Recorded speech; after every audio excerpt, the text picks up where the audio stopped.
Hello and good morning, dear students.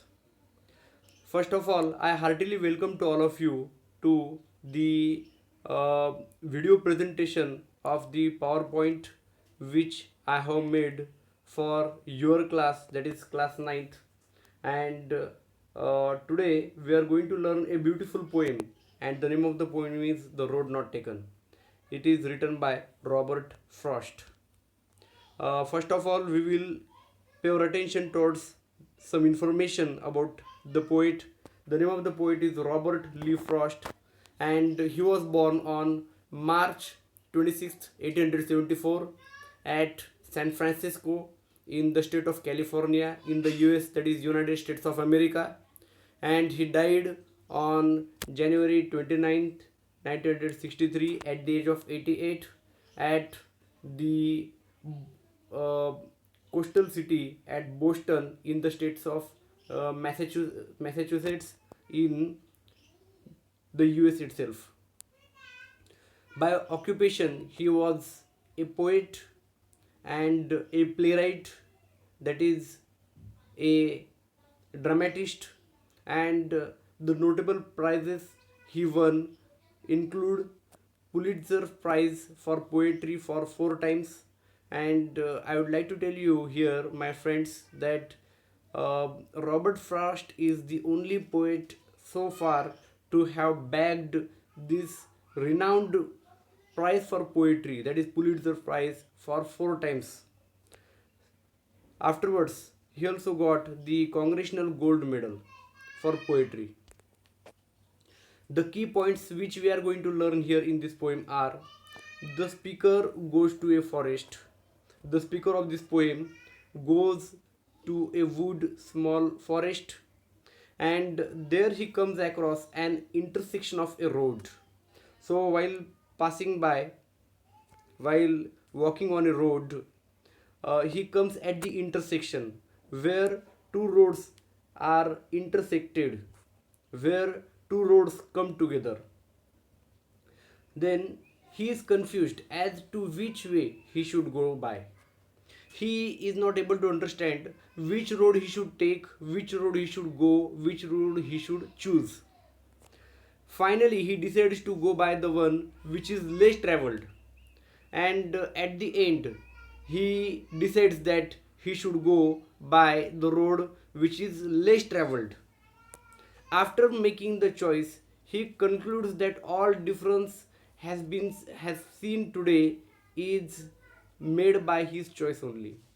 And uh, choosing that road, he comes out of the forest, and having come out of the forest, he he comes to the conclusion that whatever he is today, only he is only because of that choice which he had taken, which he had gone for. Paraphrase of the poem. Paraphrase, that is the interpretation or the meaning of the poem. The poet tells us in the poem how we should make choices judiciously. There are two meanings in the poem. One is a superficial meaning, whereas the other one is a deeper meaning. So there are two meanings in the poem. The first meaning is just on the surface level, and the second meaning of the poem is very, very deep. So these are the two meanings that we come across in this poem.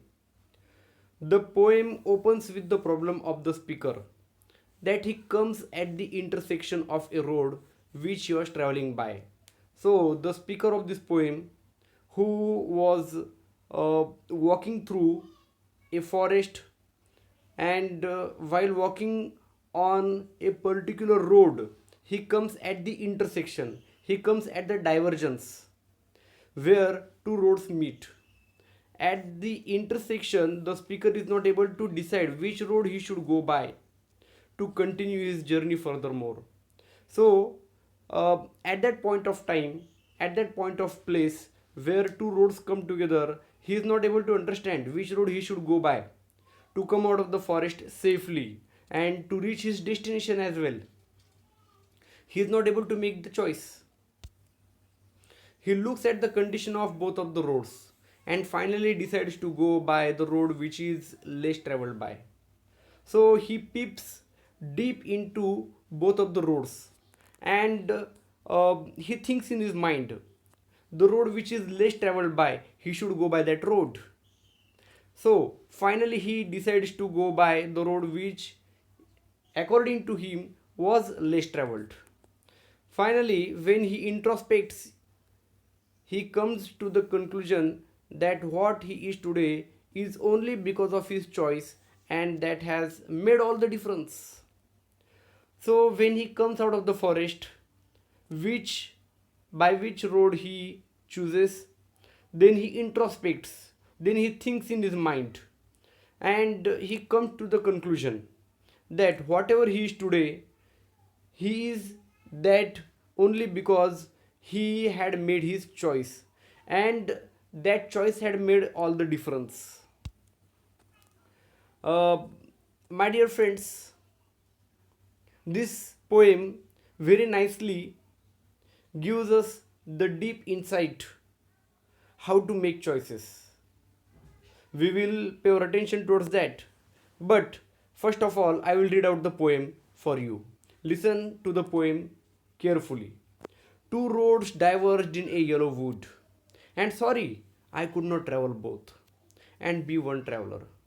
Long I stood and looked down one as far as I could, to where it bent in the undergrowth.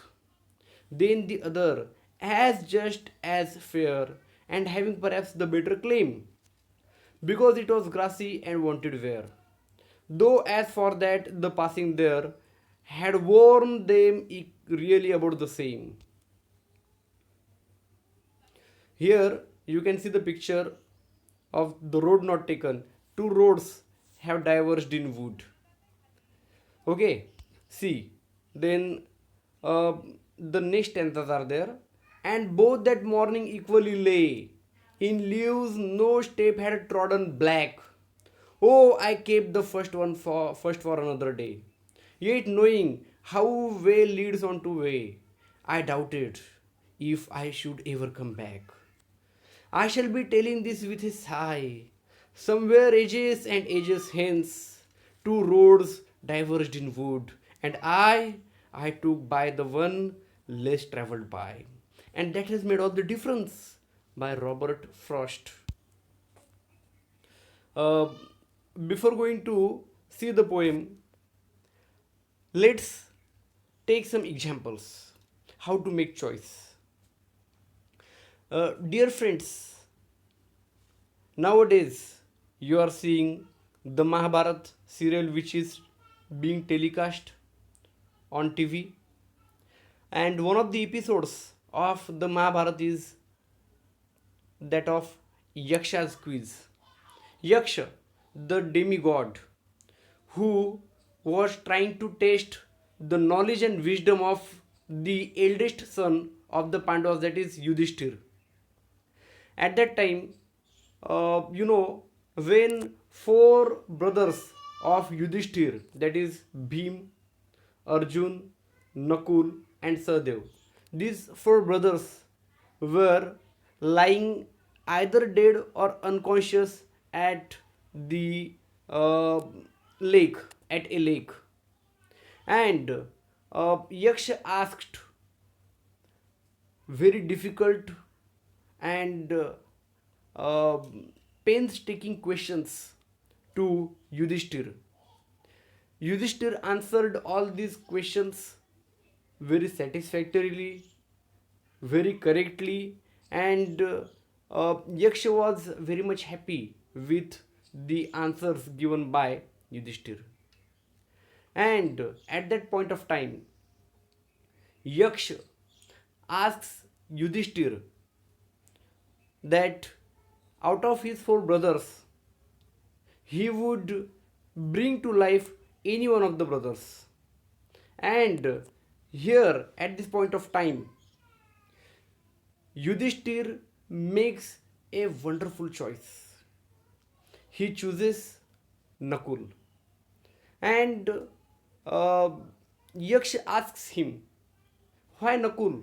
Why is it not Bhim? Because he is the one of the most powerful warriors. In fact, he was the most powerful warrior, who would be helpful for him for the fight, for the war which was going to happen. And why would not like to bring to life to Arjuna, who was the greatest archer at that time. At this point, Yudhishthir answers Yaksha that his both of two brothers belonged to the race of Kunti, and to carry on the race of Kunti, he was alive.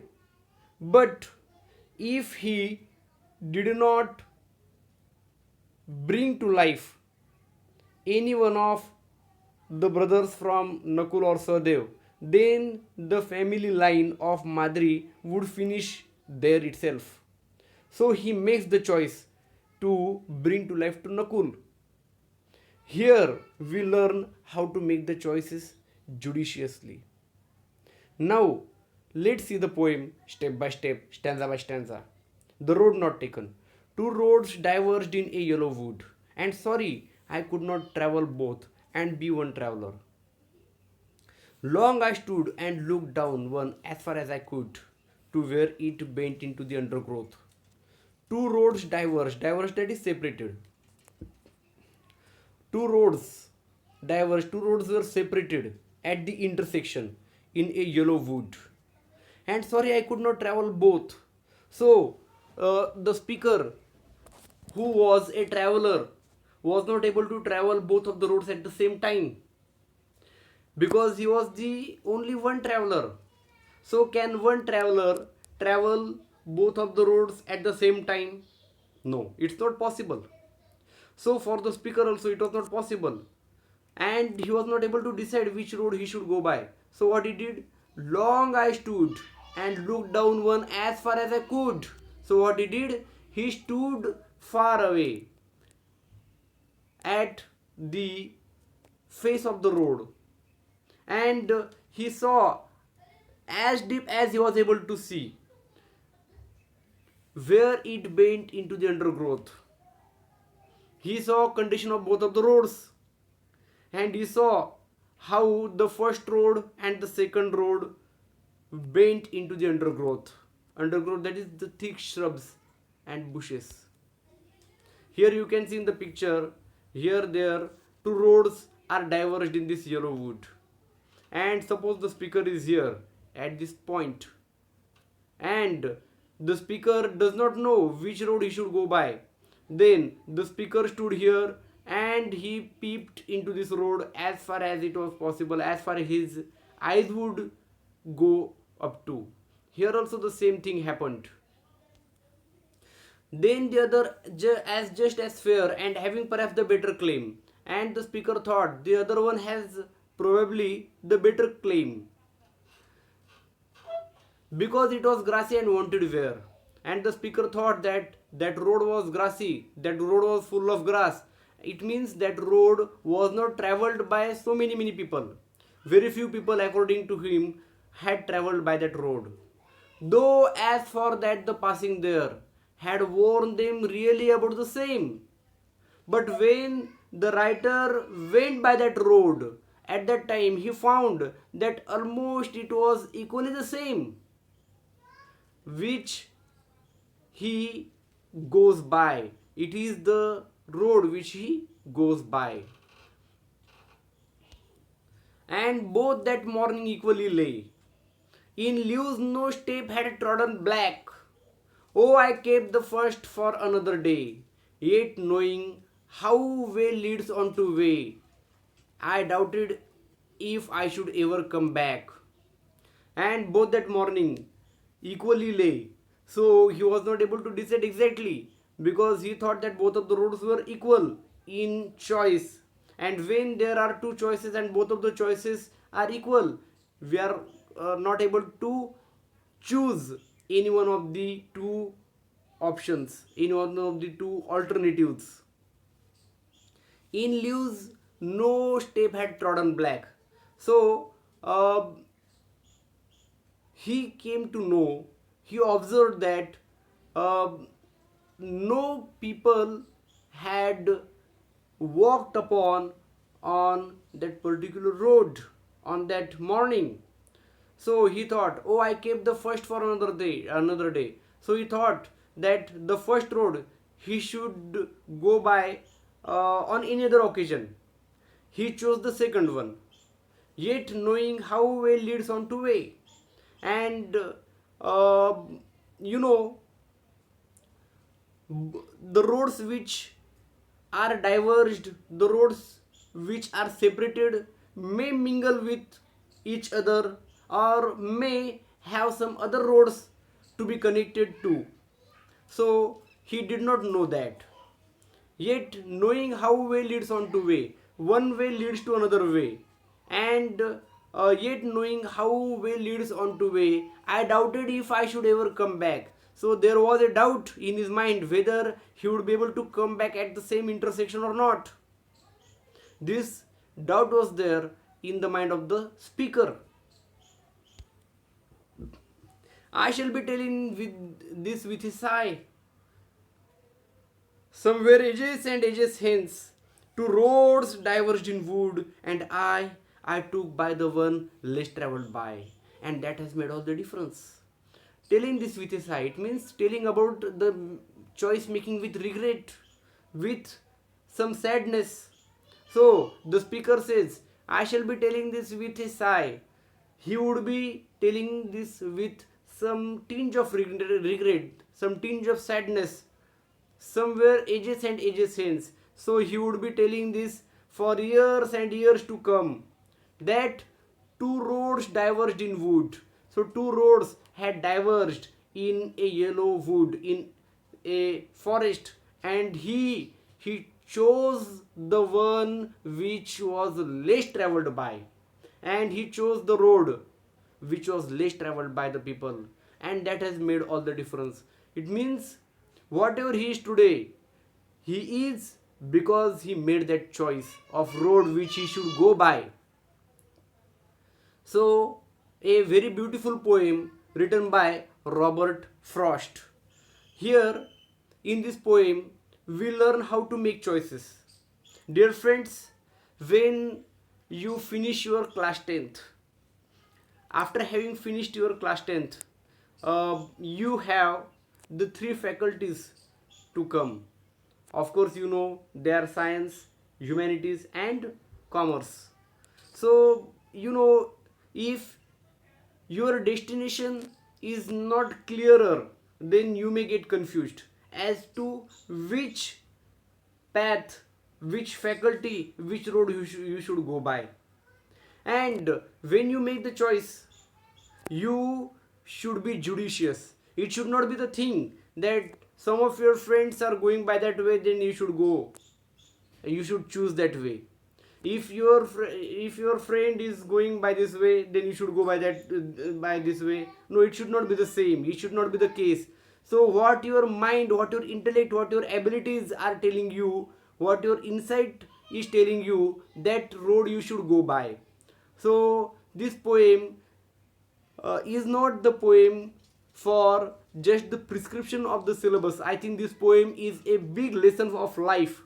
We can learn so many things, especially about making a judicious choice, not just making a choice but a judicious choice, and that's what we learn from this poem.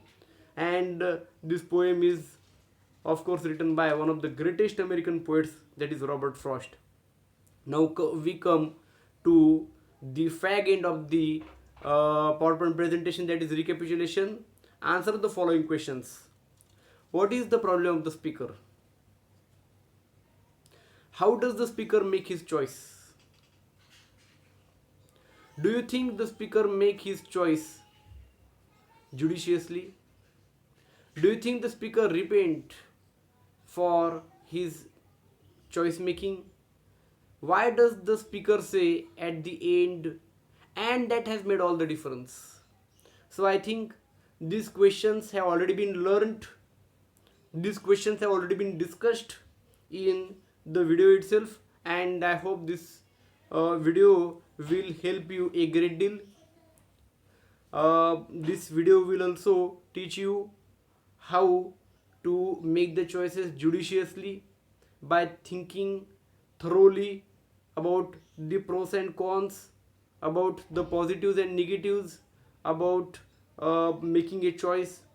Hope this video will bring a good understanding about the poem. Thank you very much. Have a nice day ahead. May the Almighty God bless all of you.